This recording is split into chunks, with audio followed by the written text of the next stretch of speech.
আসসালামু আলাইকুম। আজকের রেসিপি ঝরঝরে নুডলস রান্না। কিভাবে ঝরঝরে করতে হয় সেটা দেখাবো।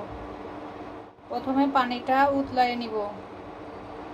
পানিটা গরম হয়ে গেছে, এবার নুডলস ছেড়ে দিব। নুডলসটা 1 মিনিট সিদ্ধ করব, এর বেশি সিদ্ধ করব না।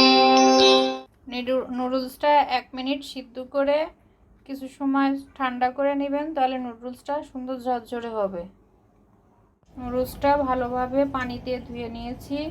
পানি ঝরানো হয়ে গেলে তেলের উপর ছেড়ে দিব। কড়াইয়ে সয়াবিন তেল দিয়ে দিয়েছি পরিমাণ মতো। এবার পেঁয়াজ কুচি, কাঁচামরিচ কুচি ছেড়ে দিব। পরিমাণ মতো লবণ দিয়ে দিব। হালকা নেড়ে ব্রাউন কালার করে নিব। পরে ডিম ছেড়ে দিব। ডিমটা ভালোভাবে নেড়ে নিব।